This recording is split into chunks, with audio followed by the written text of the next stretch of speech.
Hoje eu vou te mostrar como montar uma carteira de investimentos completa, ou seja, nesse vídeo, ou melhor, nessa aula eu vou te mostrar como criar a melhor carteira de investimentos para a sua própria realidade, isso te mostrando como analisar ações, fundos imobiliários, renda fixa e muito mais, para que assim você consiga tomar boas decisões para preservar, multiplicar e criar um patrimônio que vai te proporcionar muita liberdade, muita tranquilidade na sua vida, que é o objetivo de todo mundo que acompanha o clube. Tamo junto? Então, se isso parece interessante para você, já deixa o dedo no like, porque o conteúdo tá muito bom. E se você ainda não é clubista, tá caindo de paraquedas me conhecendo agora, prazer, meu nome é Ramiro Gomes Ferreira, sou cofundador do Clube do Valor. E se você gostar desse vídeo, te inscreve no canal e clica no sininho.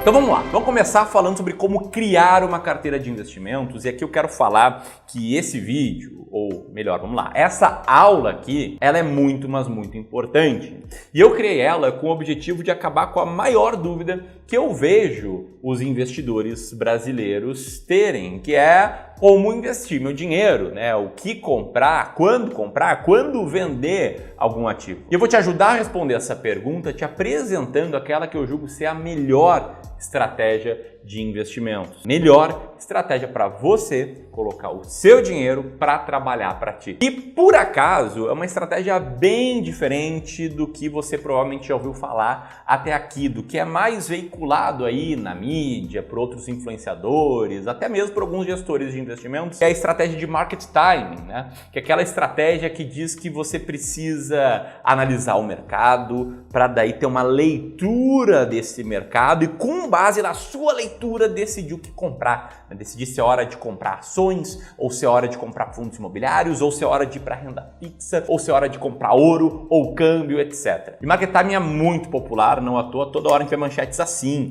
Será que esse aqui é o ano da renda fixa? Veja aqui os melhores títulos privados. Ou ainda, olha, vai vir uma recessão global aí em 2023, então você tem que ajustar a tua carteira. Ou ainda, o que esperar do Ibovespa? Veja para onde vai a bolsa nos próximos meses. Olha que beleza. Enfim, eu entendo que o market timing ele é muito popular porque ele supostamente responde uma pergunta muito importante, que é a seguinte: qual é o melhor investimento agora? Todo mundo quer saber qual é o melhor investimento agora, e o market timing te traz a resposta, embora na maioria das vezes ela seja incorreta. Incorreta porque o market timing faz com que a maioria dos investidores compre na alta e venda na baixa. E tem uma estratégia que te ajuda a ter resultados bem melhores. Isso aqui não sou eu só que estou falando, tá? Isso aqui foi o que comprovou esse estudo que está na tela, chamado, uma tradução, a política de alocação de ativos explica 40%, 90% ou 100% da performance de uma carteira. E perceba que esse estudo ele é assinado por Roger Ibbotson, que é professor de Yale. Um cara com muita credibilidade que nesse estudo mostrou que a estratégia de alocação de ativos representa 90% da variação de uma carteira, contra apenas 10% do market timing e de outros fatores. Bom, aqui eu vou te mostrar tanto sobre estratégia de alocação de ativos, quanto também sobre estratégia de seleção de ações, fundos imobiliários, renda fixa, sabendo sempre quais ativos comprar e quando vender um ativo. E antes de começar o passo a passo aqui, eu queria dar um recado muito importante, que é que essa estratégia que eu estou te ensinando aqui me coloca numa posição bastante skin in the game, né? Porque eu não apenas ensino ela, mas eu também aplico ela não só na minha vida, mas na vida de mais de 1000 famílias. Isso através, é claro, do Clube do Valor, a empresa que eu cofundei, que atualmente já tem mais de 1000 clientes nos nossos serviços de Wealth, onde a gente aconselha e faz gestão de carteiras de investimentos de investidores que têm 300 mil, 500 mil, 1 milhão, 2 milhões, 5 milhões ou até mais para investir. E a minha ideia aqui é mostrar os passos que a gente aplica com cada cliente nosso para você, caso queira aplicar por conta própria, possa ter aí um caminho a seguir, beleza? Então vamos lá, o primeiro passo. Passo número 1 é traçar objetivos financeiros. E aqui eu acredito fielmente que dinheiro ele tem que ser interpretado como um meio e não como um fim. Ou seja, o objetivo final de cada investidor não deveria simplesmente ser, eu quero acumular 1 milhão de reais, ou eu quero acumular 5 milhões de reais, ou 10 milhões de reais. E sim deveria ser, olha, eu quero ter um determinado nível de renda passiva mensal, 10 mil, 20 mil, 50 mil, 100 mil, para que isso financia a vida dos meus sonhos. E por isso o primeiro passo é definir objetivos financeiros, que também não foi nada que eu inventei. Existe uma metodologia de investimento chamada Goal-Based Investing, que é investimento com base em objetivos, que diz que você precisa tomar decisões de investimentos de acordo com os seus objetivos de vida. Ou seja, primeiro você define o destino e depois você traça uma rota, né? É como planejar uma viagem de carro. Você está indo do Oiapoque ao Chuí, você vai se planejar para essa viagem de um determinado jeito, pensando ali onde é que você vai parar, em quais cidades você vai dormir, quantas vezes você vai ter que abastecer o seu carro na jornada. Agora, se você estiver indo de Porto Alegre a Florianópolis, você vai organizar essa viagem de um jeito totalmente diferente. Você simplesmente pega o carro e sai dirigindo, tendo que abastecer uma vez no caminho. Enfim, o ponto aqui é que, assim como numa viagem de carro, o investimento com base em objetivos vai te ajudar a manter o seu investimento no caminho claro e objetivo para te levar para o final dessa rota. Dito isso, como é que a gente faz esse passo número 1 aqui na prática? Tá? Primeiro, você chama sua esposa, chama seu marido e listem tudo que vocês querem ter, que o dinheiro ajuda a comprar. Seja um bom plano de saúde, seja poder pagar escola particular para os seus filhos ou universidade particular para os seus filhos, seja viajar uma vez por ano ou 2 vezes por ano, ou viajar para Disney para conhecer Disney pela primeira vez. Enfim, lista tudo que vocês querem conquistar que o dinheiro ajuda a comprar. E aí a ideia aqui é que vocês façam essa lista de objetivos, descrevam aí o que é cada objetivo, tracem uma estimativa, uma ideia de prazo para a conquista de cada um desses objetivos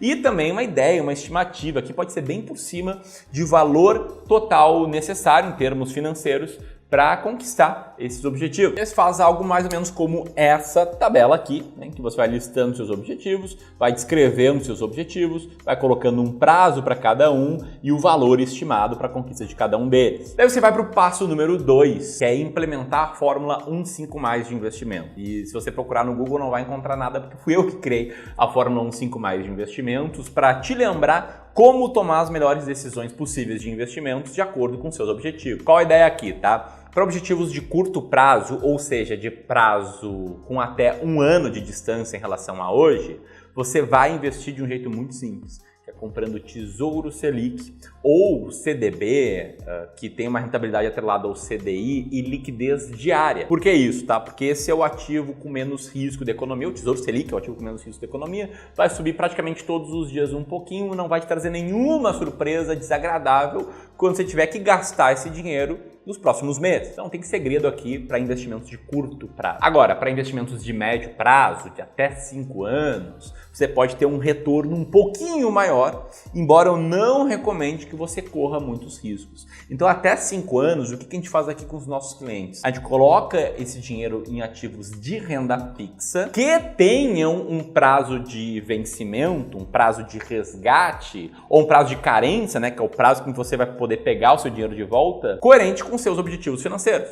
Exemplo, eu tenho um objetivo aqui que é trocar de carro em 2026. Então eu posso colocar um dinheiro, já que eu estou separando para isso, num CDB com vencimento em 2026. E aí na plataforma da sua corretora você vai poder encontrar vários ativos, né? Como por exemplo esse CDB aqui, que tem rendimento de 103% do CDI e vence ali em 2025. Ou esse outro aqui do Paraná Banco, que vai render 14,3% ao ano e vai vencer também em fevereiro de 2025. Aí não tem liquidez, né? Você só toca nesse dinheiro lá em 2025. Ou ainda esse outro CDB aqui, que vai render 6,83% mais IPCA e vence em 2028. Então, se você tiver um objetivo lá para 2028, você pode colocar uma parte do dinheiro nesse CDB. Pode fazer, inclusive, o mesmo com títulos públicos, né? Tem um título público, que é o Tesouro Pré-fixado, que vence em 2026, por exemplo. Esse até tem liquidez diária, embora ele varie de preço. Mas você sabe que se você investir hoje, na data que eu gravo esse vídeo, manter até a data de vencimento de 2026, você vai receber 12,87% ao ano, tá? E o porquê da gente usar essa etapa de até 5 anos apenas em renda fixa é, primeiro, porque a renda variável pode cair e pode cair bastante em prazos curtos e médios, e segundo, a gente não tem um prazo muito grande aqui para ter o efeito de juros sobre juros. Que é o efeito de juros composto, quando você coloca o seu dinheiro em ativos, esse dinheiro rende um pouco no ano, e aí no ano seguinte ele vai render não só sobre o valor aplicado, mas também sobre os juros que ele já rendeu e aí por diante. Os juros compostos começam a fazer um efeito grande em prazo de 15, 20, 30 anos. Não em prazo de 2, 3, 4 anos. E aí você pode perguntar, Ramiro, beleza, falou da parte 1 da carteira, né, objetivos de até 1 ano, falou da parte 5 até 5 anos e o resto. O resto é o mais, né, o que está para o longo prazo. É o plano de liberdade financeira, é o plano eventualmente de trocar de apartamento, plano de fazer uma volta ao mundo, sei lá, planos com prazos mais longos. E aí você vai investir para esses objetivos mais longos de acordo com a estratégia de alocação de ativos, que eu vou te explicar nos próximos passos. A começar pelo passo número 3, que é escalar as classes de ativos da sua carteira. Se você acompanha futebol e palpita sobre futebol como todo bom torcedor, às vezes você tem vontade de ser o técnico, né? Fazer a escalação do seu time, de trocar aquele volante que você não gosta pelo cara que veio da categoria de base, de jogar com centroavante mais parrudo, mais fazedor de gols e não com ponta mais leve, mais ligeiro. Enfim, na sua carteira de investimentos, esteja você sendo assessorado ou não por um bom profissional, você pode influenciar na escalação do time, né? Na escalação do que você vai investir. E a estratégia de alocação de ativos funciona assim. O grande ponto é que aqui no Clube do Valor, a gente trabalha com carteiras de investimentos que são compostas por 6 diferentes classes de ativos. Renda fixa pós-fixada, renda fixa pré-fixada, renda fixa atrelada à inflação, ações de empresas brasileiras, ações de empresas norte-americanas e imóveis, que a gente usa no mercado financeiro, os fundos imobiliários aqui. A gente usa essas 6 classes de ativos porque elas passaram aqui no teste do tempo, né? Em prazos longos, elas mostraram ter comportamentos bem claros em relação ao risco e também ao potencial de retorno. O que você está vendo na tela agora é o gráfico de retorno histórico do índice IRFM 1+, que representa uma diversificada carteira de títulos públicos pré-fixados. E agora você está vendo o gráfico do IMAB, que é uma carteira teórica de títulos públicos atrelados à inflação. Assim como eles, a gente tem aqui no clube um gráfico que mostra o retorno histórico do IBRX, uma carteira diversificada de ações brasileiras, e também do S&P 500 em real, isso já desde lá dos anos 90, seria a bolsa norte-americana em real. Enfim, a gente tem uma boa noção de característica de risco e de retorno desses ativos, dessas classes de ativos. E eu sei que aqui poderia ter uma discussão um pouco mais ampla, né? Se inclui ouro ou não, se inclui cripto ou não, eu posso explicar meus pontos de vista sobre isso em outros vídeos, se for do seu interesse. Aliás, já comenta aqui o que você está achando até agora desse vídeo aqui, mas o fato é que você tem que escolher quais classes de ativos colocar na sua carteira e a gente escolhe e escala essas 6 classes de ativos. Tendo clareza disso, você vai para o passo número 4, que é avaliar o risco. Então qual é o ponto aqui, tá? Digamos que você está lá no buffet e tem várias opções e o seu desafio é montar o prato perfeito. Aqui, diferentemente do que muitos falam, eu acredito que você tem que primeiro pensar em risco para depois pensar em retorno. Porque a preservação e a construção de uma carteira aderente às suas características tem que vir antes do desejo de multiplicar patrimônio. Na minha experiência, seja como educador financeiro, seja como gestor, eu vejo que tem muitos investidores que não toleram risco. Pega uns 3 anos seguidos de IFIX indo mal, de bolsa indo mal, eles ficam desesperados, acham que está tudo errado, acham que imóveis não valem nada, que empresas brasileiras não valem nada e está tudo bem. Tá errado é você investir de forma desalinhada com a sua tolerância ao risco. Dito isso, você precisa entender 3 coisas, tá? A primeira, quais são os principais riscos que existem? A segunda, como medir o risco de uma carteira? E a terceira,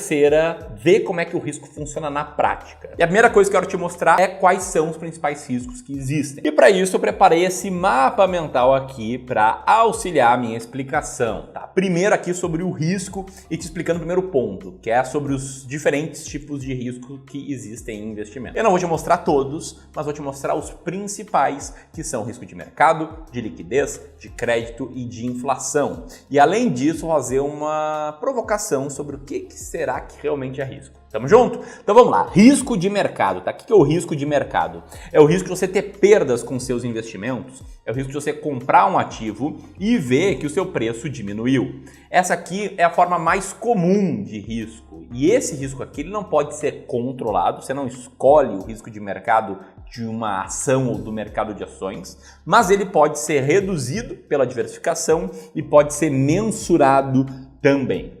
Esse aqui também é conhecido como risco de volatilidade e ele está presente tanto em renda fixa quanto em renda variável. Em renda variável é meio óbvio, né? Você entende que ações elas flutuam, elas não têm um retorno pré-estipulado, assim como ações norte-americanas, assim como fundos imobiliários. Mas em renda fixa, esse conceito pega muita gente de surpresa. E o fato é que ativos de renda fixa atrelados à inflação e também pré-fixados, eles fazem zigue-zague, eles são marcados a mercado, então eles podem se desvalorizar entre a data da compra e o futuro. Embora você tenha garantia que se mantiver esses ativos até o vencimento, você vai receber lá um determinado nível de retorno. Beleza, então esse aqui é o risco de mercado. Temos também o risco de liquidez, que é o risco de você não conseguir transformar o seu ativo em dinheiro. Então você tem uma ação, tem um ativo de renda fixa, quer vender ele e não consegue porque ele não tem liquidez ou tem uma liquidez muito baixa. Esse título aqui pode ser parcialmente controlado, pode ser evitado e pode ser mensurado. Tá? Então, para te dar um exemplo, né? Você foi lá e comprou um ativo sem liquidez, como uma CDB que é com carência de 2 anos.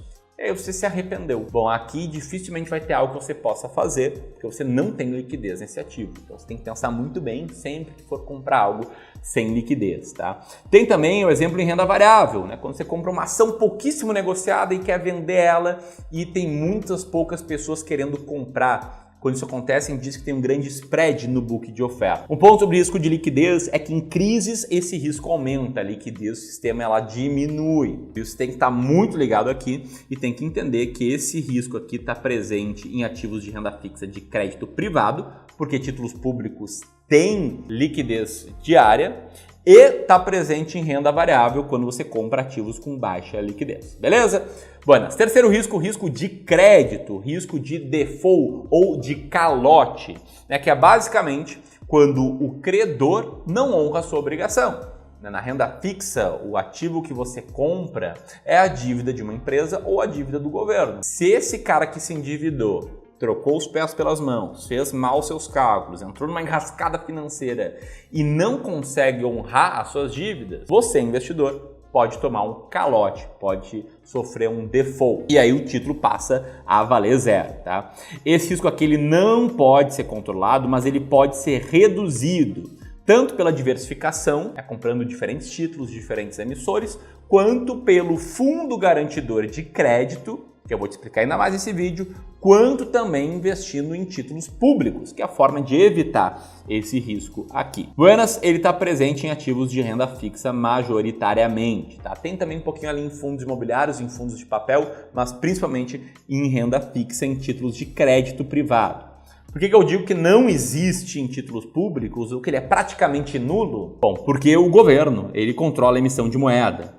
E o nosso governo nunca deu calote na dívida interna. Se ele desse calote, ele ia gerar uma crise financeira assim, sem precedentes, né? Os bancos iam todos quebrar e aí muitas empresas iriam quebrar, praticamente todas, e a gente ficaria numa situação assim de calamidade pública. Então esse aqui é o risco de crédito. A gente ainda tem o risco de inflação, que é o risco da inflação aumentar no país e aí corroer os seus investimentos, que é o risco que não pode ser controlado, mas ele pode ser reduzido pela diversificação e pode ser evitado, e está presente aí em renda fixa, e especialmente na renda fixa pré-fixada, porque nas demais classes de ativos da renda fixa, como a atrelada à inflação, os ativos passam a render mais quando a inflação é mais alta, e na renda fixa pós-fixada, que geralmente são ativos atrelados à taxa Selic ou CDI, esses ativos eles também passam a render mais, porque quando a inflação aumenta, o Banco Central do país vai lá e aumenta a taxa Selic, beleza? E aí a tendência é que os pós-fixados também subam.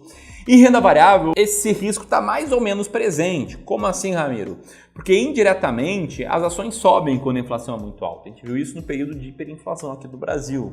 Em ações americanas existe a mesma lógica e mais, né? Como você investe nessas ações sendo brasileiro, você está dolarizando a sua carteira. Geralmente quando a inflação é alta, o dólar também cresce muito frente ao real.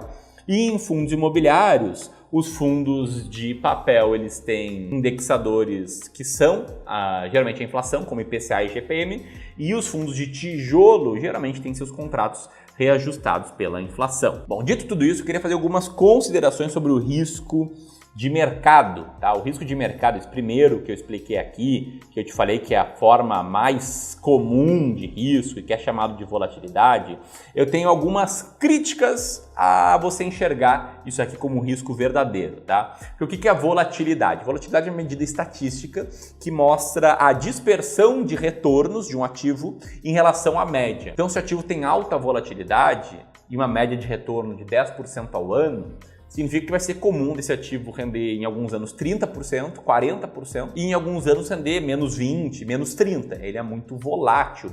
O retorno, ele foge muito da média, beleza? Então é um ativo que faz muito zigue-zague, né? Pensando no gráfico. E a volatilidade, ela mostra o potencial de diferentes retornos. E eu pergunto, isso aqui é verdadeiramente risco? Um exemplo, títulos públicos atrelados à inflação, eles podem cair no curto prazo. Pega aí, por exemplo, o Tesouro IPCA+, com vencimento 2045, você pode ver que de abril de 2022 até março, na verdade, de 2023, ele caiu. Isso numa variação de curto prazo. Ele caiu por quê? Porque a taxa aumentou. Se lá em março de 2022 o investidor recebia 5,66% ao ano mais IPCA, hoje ele recebe 6,5% ao ano e no curto prazo o cara que investiu um ano atrás perdeu dinheiro. Mas o ponto é, o cara que vai manter esse ativo até o fim, ele vai ver o rendimento ser positivo. Então, no meu ponto de vista, a volatilidade não mede necessariamente o risco de longo prazo, e sim o de curto prazo. Beleza? Dito isso, como medir o risco de uma carteira de investimentos? Vou te mostrar aqui o que eu mais gosto de enxergar. Eu gosto de enxergar duas principais métricas, tá? A primeira é o maior drawdown. O que é o maior drawdown? É uma excelente medida de preservação de patrimônio, que basicamente mede a maior queda de um ativo ou de uma carteira do ponto máximo ao mínimo em determinados períodos, né? Do ponto mais alto ao ponto mais baixo. E esse maior drawdown ele pode ser calculado pelo Excel. Como é que você avalia? Quanto menor ou maior drawdown, melhor. Quer dizer, o ativo ou a carteira caiu menos numa crise. E aqui tem um ponto importante, tá? Todo tipo de ativo está sujeito a drawdown, com exceção de renda fixa pós-fixado, né? Tipo Tesouro Selic, que rende todos os dias um pouquinho. É muito raro de um Tesouro Selic cair 2%, por exemplo, no período. E eu acho muito importante você medir o drawdown a nível de carteira. Pensar na carteira inteira e não numa classe de ativos específica. Aqui, por exemplo, você pode enxergar o drawdown do Ibovespa nos últimos 25 anos. Pode ver que eventualmente ele já chegou a cair 65%, que várias vezes, em vários momentos ele está caindo mais de 20%, e quando o drawdown está em zero, ele está renovando máximas históricas. Beleza? Essa aqui é uma métrica muito, mas muito boa. Tem uma segunda métrica que eu já fiz várias provocações aqui, que é a de volatilidade, né? Que é a medida de dispersão de retorno da carteira. E é calculado pelo desvio padrão do retorno em relação à média. E em tese, quanto menor, melhor. Eu coloco ali um asterisco porque eu acabei de fazer aqui minhas provocações sobre o risco por volatilidade. Bom, ainda sobre risco, quero te mostrar aqui um case de risco na prática. Irmão, se você acha que o Brasil está mal hoje, eu quero te mostrar como ele já esteve muito pior no passado. Como, apesar dos pesares, apesar de todo o ruído político, apesar de várias inseguranças jurídicas, eu sou um otimista. Eu acredito que nos últimos 60 anos a gente cresceu muito, nos últimos 30 anos a gente cresceu muito, nos últimos 20 anos também, nos últimos 10 também. E agora eu quero te mostrar um exemplo de como é que é o risco na prática. Te liga só nessa manchete aqui. Bolsas desabam pelo mundo. Uma manchete do ano de 1998, que relata aí uma queda no Ibovespa de 10% num dia e de 38,21% no mês, em agosto. E que, na verdade, não é uma coisa do Brasil. A bolsa está desabando na Europa, na América do Norte e na Ásia. Mais do que isso, meses depois, dia 11 de setembro, a capa do jornal era essa e a taxa Selic tinha aumentado para 49,75% ao ano. Ou seja, a opção sem risco estava rendendo 50% ao ano. Tem mais, né? Nessa época o real estava se desvalorizando um monte, gringo estava tirando dinheiro do país, enfim, era relatado como uma onda de descréditos de enorme proporção no Brasil, num dos talvez mais dramáticos eventos da história recente. E nessa época, que a gente viu um drawdown muito grande na bolsa e em vários ativos de renda variável. A bolsa bateu uma queda de 65% no dia 10 de setembro de 98, né, em relação ao ponto máximo. Só que o que aconteceu de lá para cá? Em 26 de novembro de 99, a bolsa já estava fazendo uma nova máxima histórica. Ou seja, em menos de um ano e meio depois disso. E mais, todas essas manchetes, toda essa crise sem precedente nesse gráfico aqui de longo prazo da Bolsa Brasileira é retratado por esse círculo vermelho que eu acabei de fazer. Então, o cara que investiu antes da crise, durante a crise, no fim da crise, na retomada, depois da retomada, enfim, independentemente de onde esse cara aqui investiu, tem investido na Bolsa, no IBRX, se mostrou um excelente investimento até aqui, num prazo um pouco mais longo. Só que é claro, na época em que o mundo estava caindo aqui sobre o Brasil, em que a bolsa estava caindo 65%, era muito difícil manter-se investindo em ações. Muito difícil para quem não segue a estratégia de alocação de ativos. Bom, acho que eu já fui bem diligente aqui sobre a questão de risco, então vamos falar sobre o passo 5 agora, que é avaliar o retorno. E aí, passado pelo risco, a gente pode falar um pouco de retorno, onde existem só duas coisas que importam, no meu ponto de vista. O retorno composto real histórico, que é o retorno anual acima da inflação de uma determinada carteira de investimentos, e, mais importante do que isso, é o potencial de retorno composto real futuro. O que são essas duas métricas? Vamos voltar aqui para o nosso mapa mental sobre retorno, tá? Retorno composto nada mais é do que o retorno médio anual de uma carteira, né? Como se a carteira tivesse trazido um retorno estável. Como funciona? Tá? Esse aqui é um cálculo bem simples de ser feito no Excel, mas eu quero te dar um exemplo aqui, tá? Você tinha R$1.000 e a sua carteira rendeu 20% no ano, virou R$1.200 e no ano seguinte ela caiu 5%. Ou seja, ela saiu de R$1.200 para R$1.140. Pode ver que o retorno médio aqui é de mais ou menos 7,5%, né? 20 menos 5 dividido por 2. Porém, o retorno composto foi de 6,8%. Por quê? Porque se R$1.000 tivesse tido um crescimento estável e ao final de 2 anos transformasse em 1.140, ele teria tido 2 anos seguidos de alta de 6,8%. Esse aqui é o retorno composto, beleza?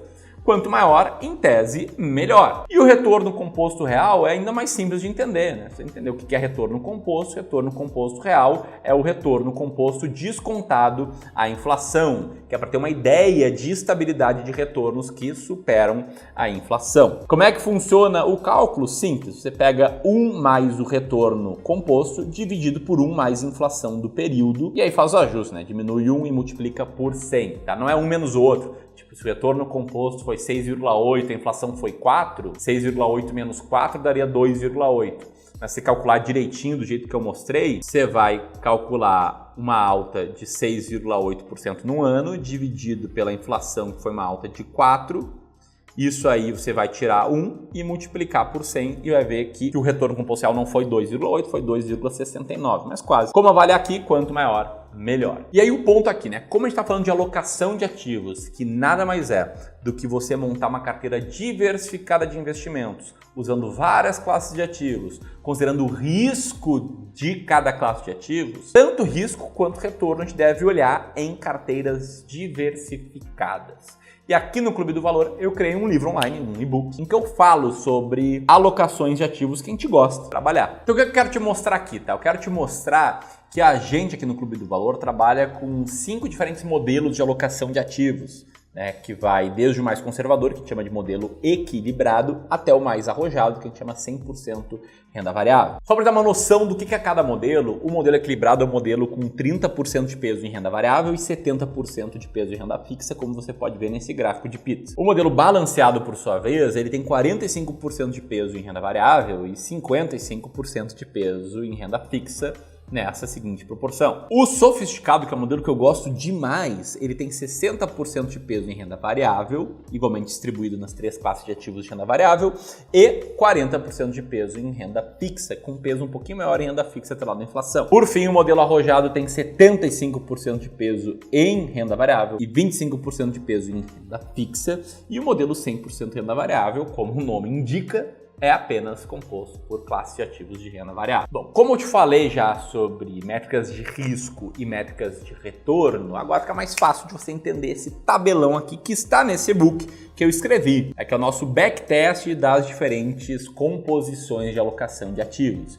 Você pode ver que conforme a composição vai se tornando mais arrojada, o retorno histórico se mostrou maior. E mesmo o retorno passado não sendo garantia de retorno futuro, a gente está falando aqui em retorno composto real que vai de algo entre 8% até 9% ao ano. Sendo que, é claro, carteiras mais arrojadas têm uma volatilidade maior e apresentaram uma maior queda maior em períodos de crise. Lembrando que aqui a maior queda que a gente calcula é mensal, né? Do mês da máxima até o mês da mínima. Então, na prática, do dia da máxima até o dia da mínima, pense que a maior queda teria sido um pouco maior aí em cada um desses modelos. E esse tabelão aqui traz um conceito bem importante, que é a relação entre risco e retorno. Você pode ver que quanto menor o risco, menor foi o retorno no passado.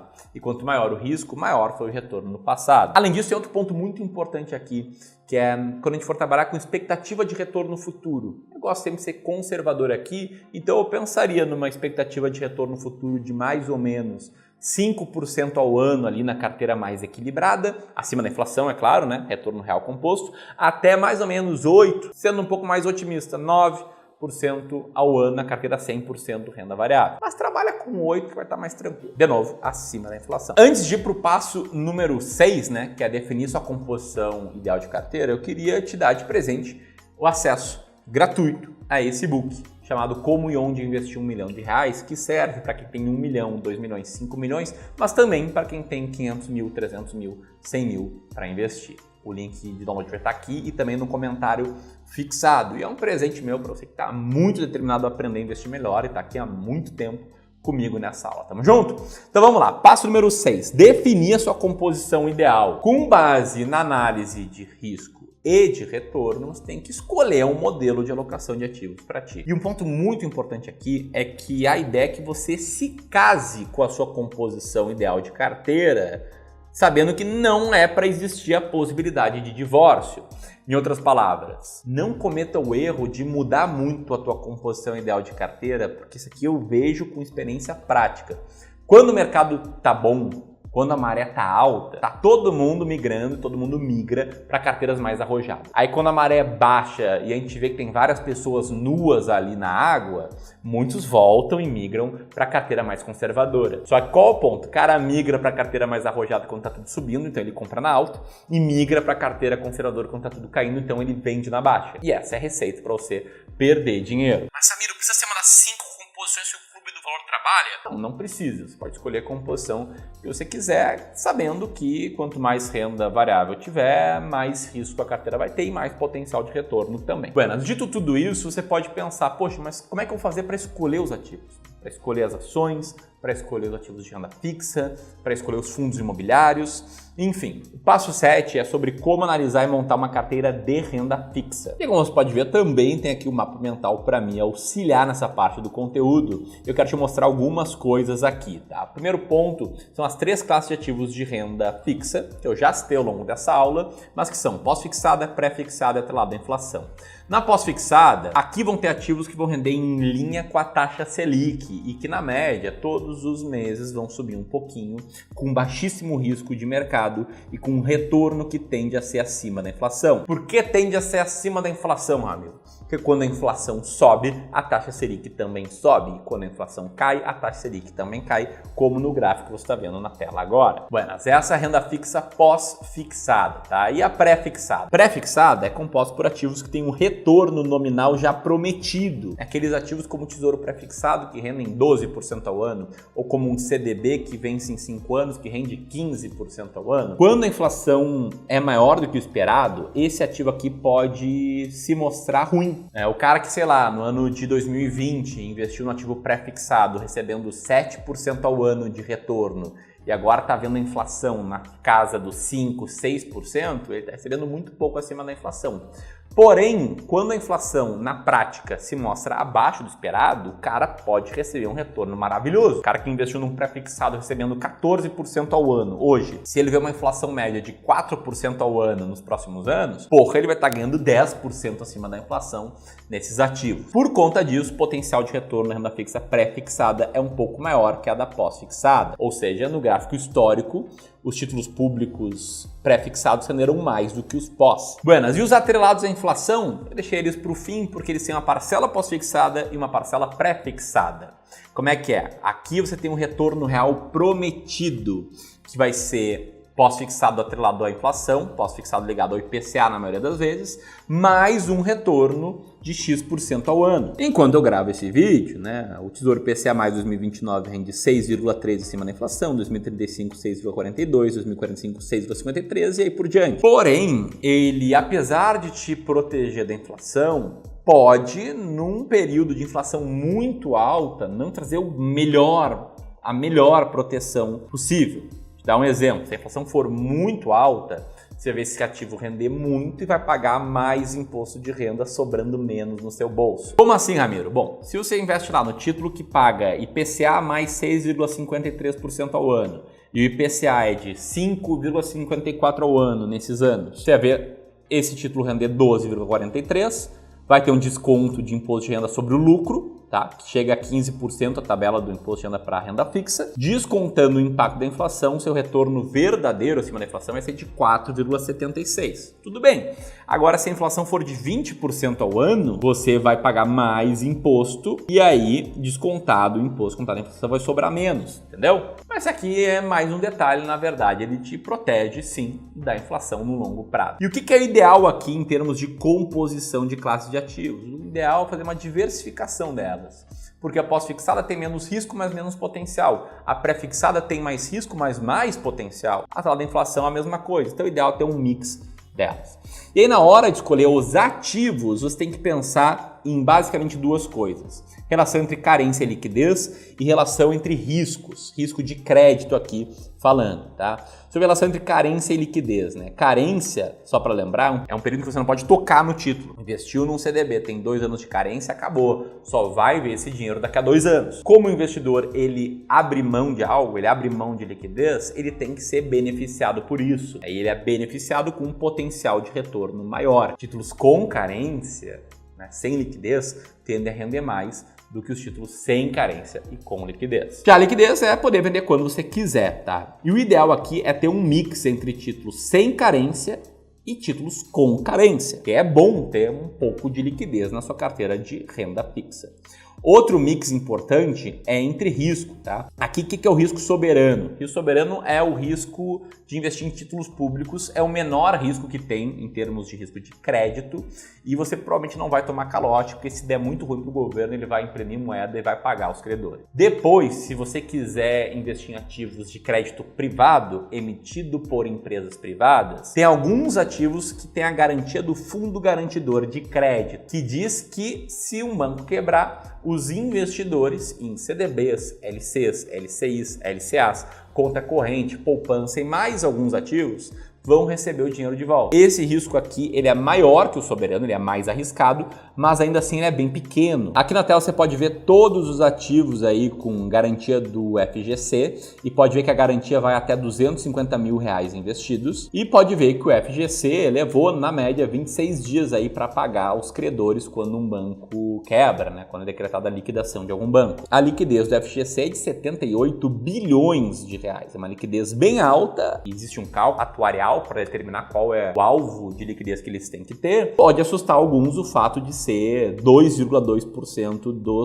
total de depósitos elegíveis. Ainda assim, nos últimos 25 anos, o FGC sempre honrou seus compromissos. Nos 25 anos, não, desde que ele foi criado, né? Buenas, como é que a gente seleciona aqui no Clube do Valor? Quando a gente vai investir em CDBs, LCs, LCIs, LCAs, mesmo sabendo da garantia do FGC, a gente tem um passo a passo para evitar a probabilidade de investir num título que dá calote e ter que recorrer ao FGC e deixar os nossos investidores dormindo mais tranquilos. Bom, aqui no clube a gente tem as nossas diretrizes, né, para tomada de decisão de investimentos. E em ativos garantidos pelo FGC, o que a gente olha? A gente olha o índice de Basileia, que tem que ser superior a 11%. A gente olha o índice de imobilização, que tem que ser inferior a 50%.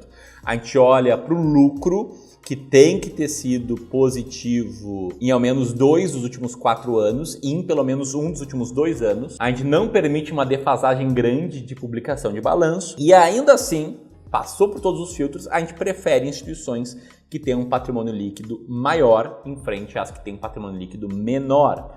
E, por exemplo, esses critérios os mantiveram aí de fora para todos os nossos clientes das últimas empresas que quebraram e que investidores tiveram que recorrer ao FGC, como a BRK Financeira e a Portocred, que não passaram aí na nossa análise. Beleza? Assim a gente faz para decidir quais ativos investir com a garantia do FGC. E risco de crédito, tá? Esse aqui é o risco quando você investe em ativos de crédito privado que não são cobertos pelo FGC, como debêntures, por exemplo.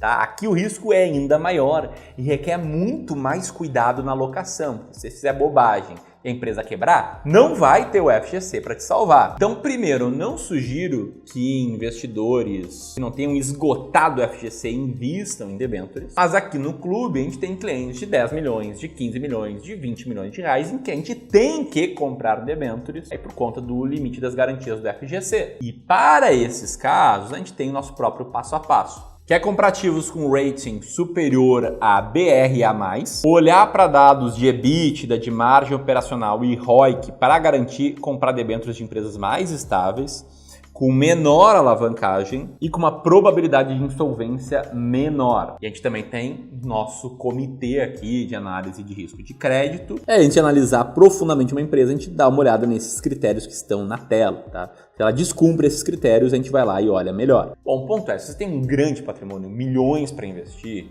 e tiver que alocar em debêntures, conte com a ajuda de um bom profissional, não com alguém que seja comissionado pelas debêntures que vende, e sim por alguém que receba uma taxa, um FII, independentemente de como você invista. É assim que a gente presta nossos serviços aqui no Clube do Valor. Então, se você tem um patrimônio maior, um outro presente aqui que a gente está te disponibilizando nesse vídeo é uma análise gratuita da sua carteira. Vou deixar o link aqui acima, tá? Para você solicitar uma análise gratuita da sua carteira. A gente vai entender como você está investindo e vai te sugerir alterações eventuais na sua alocação de ativos e te apresentar os nossos serviços também. Buenas, dito isso, o ideal aqui, eu acredito, ser um mix entre risco soberano e FGC, e se você tem um patrimônio maior, debêntures também. E antes de apresentar a estratégia da escada, qual o mix entre títulos públicos e títulos privados? Bom, o mix ideal depende de pessoa para pessoa, porque diferentes pessoas têm diferentes necessidades de liquidez e têm diferentes apetites ao risco também. Como a gente faz aqui na média, é nos modelos equilibrado, balanceado, sofisticado e arrojado, garantir ali um percentual da parte pós-fixada, pré-fixada e IPCA em ativos com liquidez. Esse percentual vai de 10% até 25%. Como você pode ver na tela nessa tabela. Buenas, Ramiro, e a estratégia da escada, né? Se você for investir em ativos que possuam carência, ou seja, que não tenham liquidez, a gente sugere o uso da estratégia da escada, que nada mais é do que investir o seu dinheiro em diferentes vencimentos formando uma escada. Ou seja, você vai investir lá 100 mil reais em renda fixa pós-fixada, em ativos protegidos pelo FGC, eu sugiro investir 20 mil reais em um ativo com vencimento em 5 anos, 20 mil em ativo com vencimento em 4 anos, 20 mil em 3, 20 mil em 2 e 20 mil em 1. Por quê? Porque assim você vai garantir uma rentabilidade diferenciada por cada ativo e mais, conforme o tempo vai passando, você vai ter uma previsibilidade de vencimentos e de geração de renda na sua conta. Como assim, Ramiro? Passou 2 anos, você recebe o vencimento de um e joga lá para o fim da escada.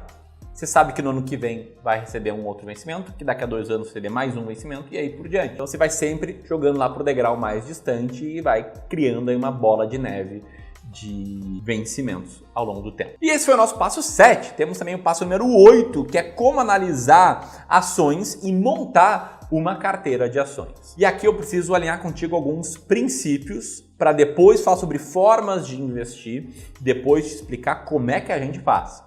Então, quais são os princípios que eu quero trazer aqui? Tá? Primeiro princípio é que você está focando no longo prazo, porque você está assistindo essa aula aqui e já passou pela Fórmula 1.5+.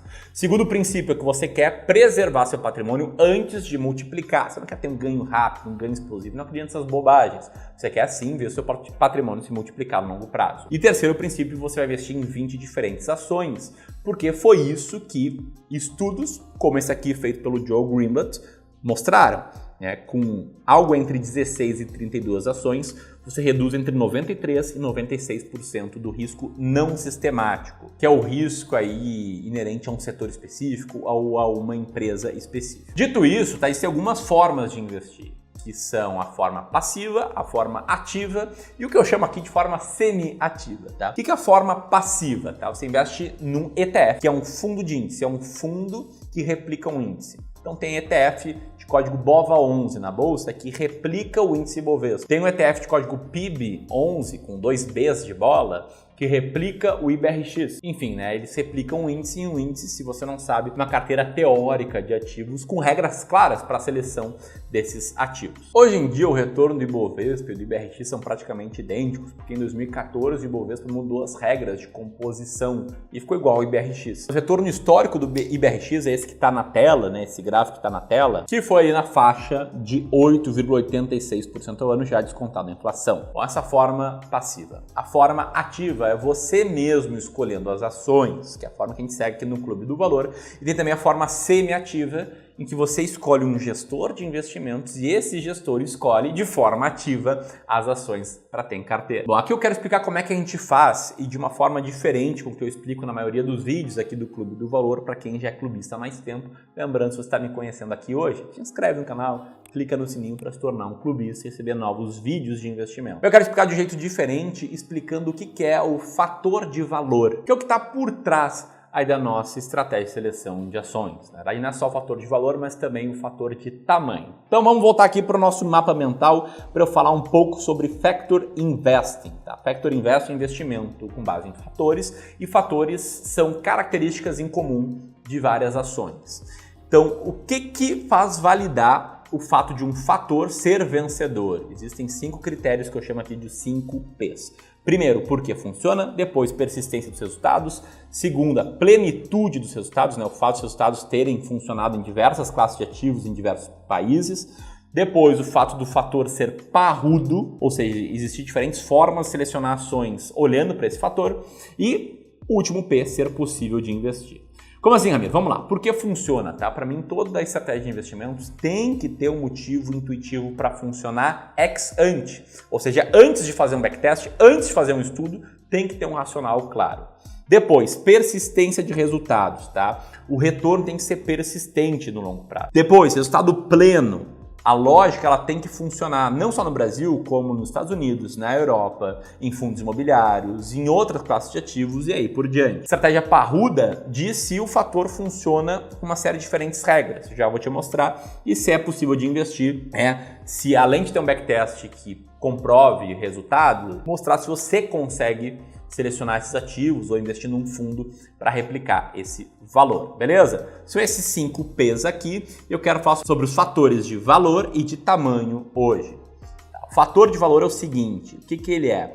Ele é a compra de ações baratas, ações que estejam com múltiplos baixos, ações que estejam descontadas em relação às caras. E comprando, é claro, uma cesta de diferentes ações que, por conta de um fenômeno de regressão à média, que eu não vou entrar em detalhes aqui, faz com que ações baratas vençam ações mais caras no longo prazo. Por que funciona? Porque investidores, eles tendem a cometer erros comportamentais, eles são enviesados e muitas vezes eles colocam vieses comportamentais na sua tomada de decisão e fazem com que algumas ações fiquem mais baratas que as outras. As ações mais baratas, com o passar do tempo, vão entregar resultados melhores do que o projetado pelos investidores enviesados e vão proporcionar um melhor potencial de retorno para os investidores.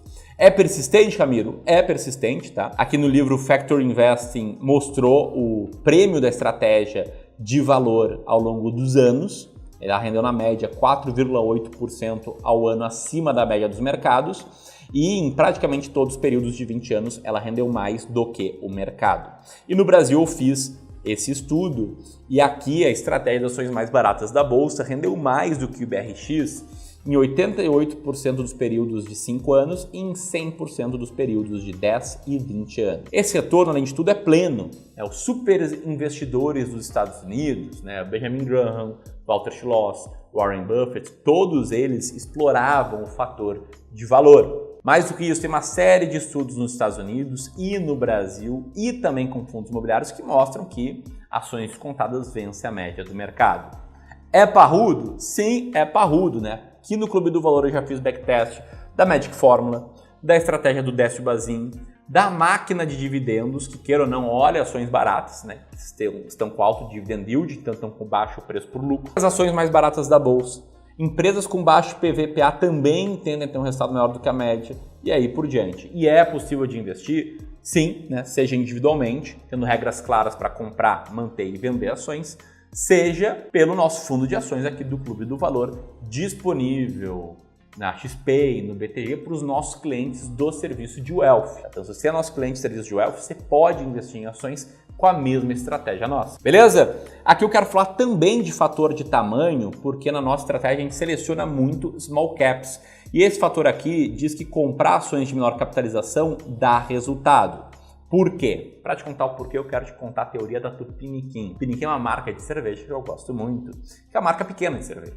Muito pequena em relação à Ambev, que é a maior cervejaria do país e é a empresa que está por trás de marcas como Skol, Brahma, Original, Serra Malte, Polar e aí por diante. Qual a diferença entre a Tupiniquim e a Ambev? A diferença é que a Tupiniquim tem, sei lá, 0,1% do mercado e a Ambev tem 60%. A Tupiniquim dobrar ou triplicar de tamanho é possível, ela tem que sair de 0,1 para 0,2 ou 0,3. Já a Ambev enfrenta mais desafios. Ela tem que ir para outras bebidas, tem que ir para outros países, é mais difícil de dobrar. Por outro lado, sem uma crise severa, quem está mais preparado? A Ambev, que é uma empresa muito grande, que vale dezenas de bilhões de reais, tem uma estrutura financeira muito melhor, provavelmente, do que uma Tupiniquim. Em outras palavras, small caps, empresas menores, elas têm mais risco, mas também mais espaço para crescer. E investidores muito grandes, fundos enormes, têm mais dificuldade de comprar e analistas do mercado tendem a cobrir menos também. Esse fator de tamanho se mostrou persistente? Sim, rendeu na média 3% ao ano acima da média do mercado e ganhou na maioria dos períodos de 20 anos. E mais, tá? Mostrou ter resultados plenos, né? Seja pelo índice de small cap, que venceu a média do mercado aqui no Brasil, seja também olhando para esse estudo aqui do livro Stocks for the Long Run, em que empresas menores e mais baratas venceram empresas maiores e mais caras. É um fator parrudo? É parrudo e é possível de investir, seja pelo ETF Small 11, seja pelo fundo do Clube do Valor. Isso é o que está por trás da nossa estratégia, de um jeito que eu nunca tinha explicado.